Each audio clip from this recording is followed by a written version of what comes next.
The Amanda Project by Melissa Kantor and Amanda Valentino. Chapter 2. But my dad wasn't even there. 3 chairs faced Mr. Thornhill's desk.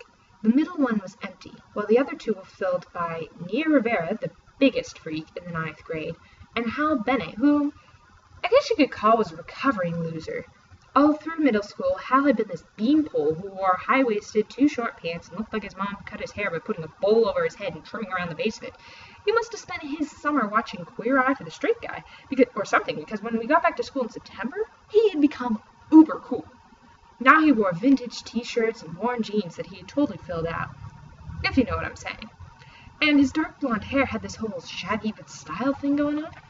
Also, he was like an artistic genius. Maybe he always had been, but this year he'd done a devastating caricature of Thornhill for the school paper that created a buzz for a few days. And then he was chosen to go to New York to represent the entire state of Maryland in a contest that some big museum sponsored back in November. He'd even shown up on the iGirls radar. Kelly and Tracy were talking at lunch last week about what a hottie Hal Bennett was becoming, and after years of being afraid that they would somehow find out that he and I had hung out together before I became an iGirl, I suddenly wanted to tell them. I didn't say anything, though. I noticed that Heidi did not weigh in at all. And what if I told him about our once having been friends and he somehow got re-dorkified? "Have a seat, Kelly," said Mr. Thornhill. Totally confused, I slipped into the empty chair. Clearly my being summoned here had nothing to do with my mother. Mr. Thornhill had his hands folded under his chin, his index fingers touching the ends of his short, bristly mustache, forming a V around his mouth. The fluorescent light shone on his bald head, so shiny you'd have thought he spent his mornings polishing it. No one was talking, and no one other than Mr. Thornhill had acknowledged my entry. Since I'd never been in the vice principal's office before, I checked the room. There wasn't a whole lot there, no diplomas or pictures of his family. One wall was covered in file cabinets with alphabetized labels, and in the center of the desk was a small pile of manila folders, but nothing personal. No Endeavor mug to hold his pencils, or a #1 Dad paperweight. It was almost weird how blank the room was, considering Mr. Thornhill had been vice principal here since I started middle school. The silence grew. I turned my head slightly to look first at Hal, then at Mia. But he was staring at the carpet, and her thick hair hung along the side of her face, so I couldn't see her expression. As my eyes swept the room, Mr. Thornhill and I made contact for a second, and his stare was so intense I had to look away. It was like he was angry at me or something. For the first time, it occurred to me that I could be in trouble. I mean, he was the vice principal.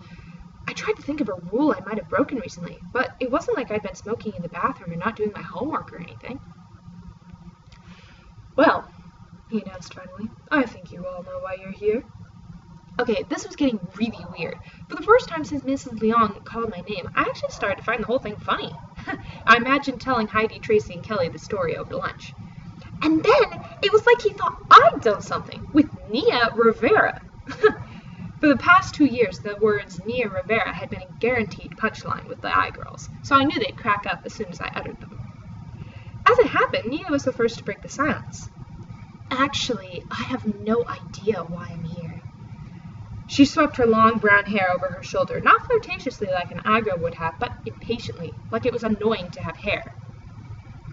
I was really surprised by how confident she sounded, like she wasn't afraid of the vice principal at all. And for a second, I was reminded of the fact that she's Cisco Rivera's sister. Cisco is the coolest, most popular guy in the junior class. It's hard to believe 2 people who are such polar opposites could even be distantly related, much less siblings. It makes you think that their parents performed some kind of social experiment on them when they were young. Mr. Thornhill slammed his hand down on the desk so hard I jumped slightly, but I noticed Nia did not flinch. "Nia, I really don't have time for lies right now. This is a potentially serious situation." Like I said, I don't exactly spend a lot of time getting called into the vice principal's office, but I had heard him get mad before. Actually, the person I heard him getting mad at was Amanda. Many times since she'd arrived in October, and most recently about a month ago.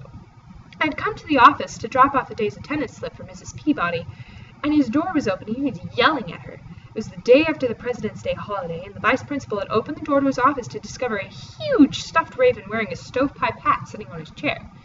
I don't know how Thornhill figured out that Amanda had done it, and she'd never told me that if he'd been right to accuse her, or if he how she'd gotten into the vice principal's office in the first place, but he was furious.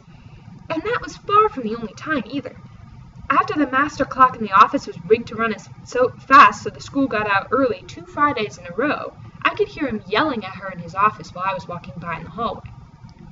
Now he sounded that mad. Mad like Nia had done something really, really terrible. Whatever it was, I definitely didn't want to be associated with it, or her. I cleared my throat. Mr. Thornhill, I think there's been some mistake. We don't even know one another. Sometimes the cluelessness of adults is nothing short of shocking. I mean, not to be snotty, but I'm an I-girl, and Nia's a social leper. Did Mr. Thornhill think we were friends or something? Callie, you've always been an excellent student with spotless behavior. Mr. Thornhill tapped the folders on his desk, and I wondered if one of them had something to do with me. I highly doubt you would want to ruin such a stellar record by failing to tell me what you know. Was it my imagination, or did Mr. Thornhill emphasize the word stellar? Once again, I thought of my mother. Look, Mr. Thornhill, we're not lying, said Hal. We really don't hang out together. As he leaned forward, the small gold loop in his ear caught the light, and I remembered Tracy said something about his supposedly getting a tattoo somewhere on his body over the summer. No, you look, Hal. I'm talking about a serious act of vandalism.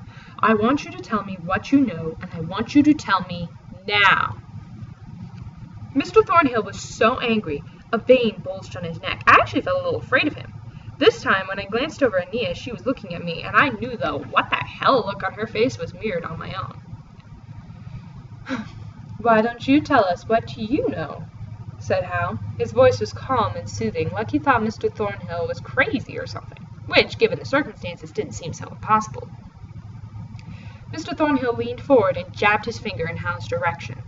Don't you condescend to me, Hal Bennett. You all know what Amanda Valentino did this morning. What I want to know is, why has she implicated the 3 of you in her crime? Okay, this is so weird. I mean, I'd just been thinking of Amanda when Mrs. Leon called me into Mr. Thornhill's office, and now he was mad at me for something she'd done. But still, what he was saying made no sense. I mean, Amanda and I were friends, but Amanda and Neil and Hal weren't. Nobody was friends with Nia except maybe some of the other weirdos in Model Congress or Mock Trial or whatever lame club she belonged to. And as hot as Hal may have been, he still only hung out with a few other dorky guys whose names escaped me. But not Amanda. Look, you're obviously not going to believe us if we say we're innocent. So why don't you just ask her yourself? She'll tell you, said Nia. And the crazy thing was that now her confidence didn't remind me of Cisco as much as of Amanda, the only other person I knew who never backed down in the face of authority. Vice Principal Thornhill got up and walked around to the front of his desk. Then he leaned back on it, crossed his arms, staring at each of us in turn. That's a lovely idea, Nia, and I'd be happy to comply. There's just one problem with your plan. As the 3 of you know perfectly well, Amanda Valentino has disappeared.